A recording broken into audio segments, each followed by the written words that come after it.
Continuando con las razones de la ecotecnología, señalamos el cuarto punto, que es limitaciones prácticas de la tecnología convencional. Está derivada en dos vertientes. La primera es la acción social del sector público, que inmiscuye la vivienda, el abastecimiento de agua y el saneamiento básico,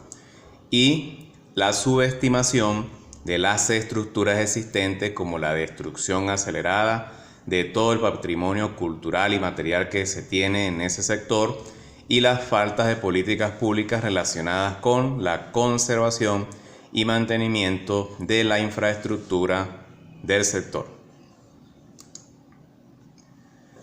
Es evidente que hay una necesidad de soluciones urbanas diversas, en especial en las construcciones de grandes obras públicas, donde es necesario que hayan técnicas sociales blandas que incorporen la reducción del consumo de agua, minimicen los números de viajes urbanos. Inclusive eso evitaría la congestión de todo lo que es el parque vehicular, y evidentemente eso mejoraría la producción y selección para el procesamiento de la basura. Y inclusive que hoy en día lo estamos viviendo, la parte de la crisis energética, donde evidentemente ha habido cambios profundos en los estilos de vida urbanos. Entonces es necesario crear una conciencia pública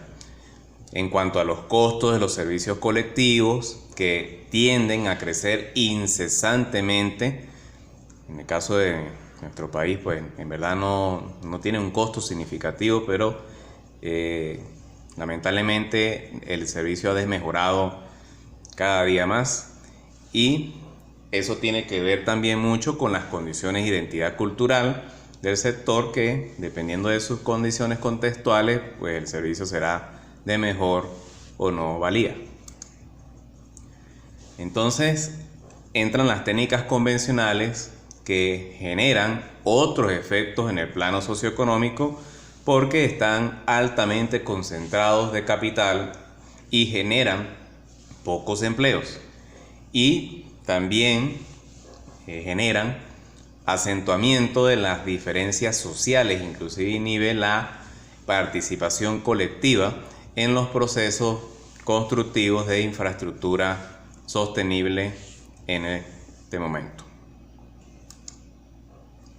Entonces, desde el punto de vista ambiental, también genera ciertas consecuencias, como es la contaminación de diversos tipos, como por ejemplo la reducción también de la complejidad de los ecosistemas que tenemos hoy en día, la deforestación, el desperdicio de energía eléctrica y niveles bajísimos de confort térmico, y evidentemente la congestión del tránsito urbano, que hoy en día no lo vemos por aquí por la situación del COVID-19, pero en condiciones normales sí se observa, en especial en las grandes ciudades, este elemento. Todo esto refleja y reproduce un orden social totalmente injusto, porque hay una relación depredadora del capital natural que tenemos hoy en día. No es para nosotros un secreto que el capital natural que nosotros tenemos en nuestro país se ha venido degenerando, producto de la falta de políticas de mantenimiento y conservación de los mismos, y potenciarlos con otros elementos que pudiésemos incorporarlos en los alrededores. Entonces, si lo vemos de una perspectiva global, son totalmente inapropiadas para los países en desarrollo, e inclusive para estos en los grandes sectores de la población. Entonces, imagínense si para ellos es inapropiado, para nosotros, pues mucho más en este momento. La otra razón de la ecotecnología tiene que ver con el diseño y tecnología, que nos inmiscuye mucho a nosotros. está la parte de los productos tecnológicos que no se entregan de forma separada, siempre vienen en paquetes tecnológicos y están incorporados en esas unidades arquitectónicas que nosotros auspiciamos en nuestras empresas y en nuestras organizaciones. Y en la parte urbanística pues se generan en los contenedores espaciales, y los componentes de estructuras y materiales pues, que están inmiscuidos en el diseño arquitectónico y urbanístico y en los productos técnicos en unidades micro y en unidades macro. Quiero resaltar este ejemplo que es muy bien conocido en los países arábicos, que es la parte de las medinas. Las medinas tienen estos elementos que ustedes están viendo. Tienen unos contenedores de agua organizados en cierto espacio de la urbanización, y es una tecnología tradicional porque lo que se quiere lograr en ese sector, por los altos niveles calóricos que hay ahí en ese sector, es generar un microclima artificial de tal manera que pueda minimizar ese impacto y pueda generar cierto confort técnico para que las funciones familiares se puedan desenvolver de muy buena manera. Y eso ya es algo cultural, eso lo van a poder ustedes ver repetidamente en varios sectores de la parte informal, más que todo de esos países. Entonces pudiésemos hacer algo así en nuestro país, en aquellas ciudades que nosotros sabemos que tienen altos grados calóricos en el año, y de manera organizada, con un buen diseño, con una buena estructura, pudiésemos generar esos microclimas no tan desagradables como ustedes ven en este momento, en este ejemplo, pero es una tecnología tradicional muy válida, muy vigente hoy en día en aquellos países. Lo pudiésemos adoptar aquí, mejorado y optimizado.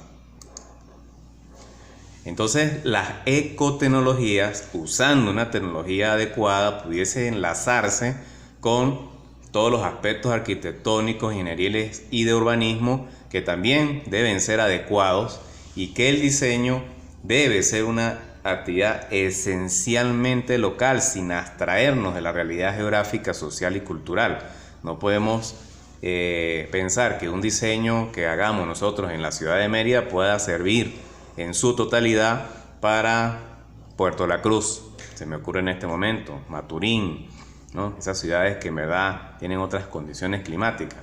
Entonces entra a acompañar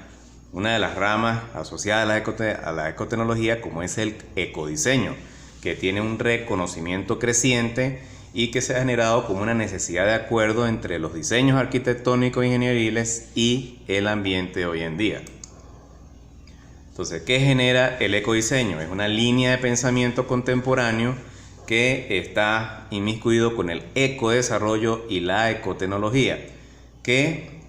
a través de la adecuación tecnológica podemos generar cambios en los conceptos que están relacionados con la alineación cultural, y que eso produce una organización institucional y una conciencia profesional mucho más profunda y mucho más ética para lo que queremos nosotros lograr en esos sectores desprotegidos con estos elementos de infraestructura sostenible. Y la última razón son los paradigmas profesionales, aquel conjunto de sistemas ideológicos que hoy tenemos que han sido compartidos en forma implícita entre todos los miembros de un grupo profesional, llámese los colegios, llámese las asociaciones, y que comparten una práctica social definida por ya muchísimos años, y que se ha vuelto una práctica cotidiana en el ambiente con el terreno, cuando hablamos de la construcción, y en la demanda social con las exigencias que siempre nos da el cliente. Entonces, en estos paradigmas profesionales hay unas limitaciones socioespacial y temporal que deben ser consideradas como opciones tecnológicas, porque es evidente que hoy tenemos un conocimiento técnico convencional, que es una tecnología que viene a ser un factor fijo en todos los procesos productivos en el campo de la construcción, y que permiten resolver problemas de los grupos económicas y culturalmente hablando. Sin embargo, esa concepción universal de la tecnología está más asociada a la máquina y a la producción de artefactos y no a una organización social y a sus contenidos culturales, porque pudiésemos nosotros prescindir de esos artefactos si nosotros realmente identificamos la tecnología que necesita esa organización social, como por ejemplo generar algunos desechos orgánicos, biodegradables y residuos inorgánicos que nos pudiesen servir como insumos para generar algún elemento que se necesite en ese sector y que de repente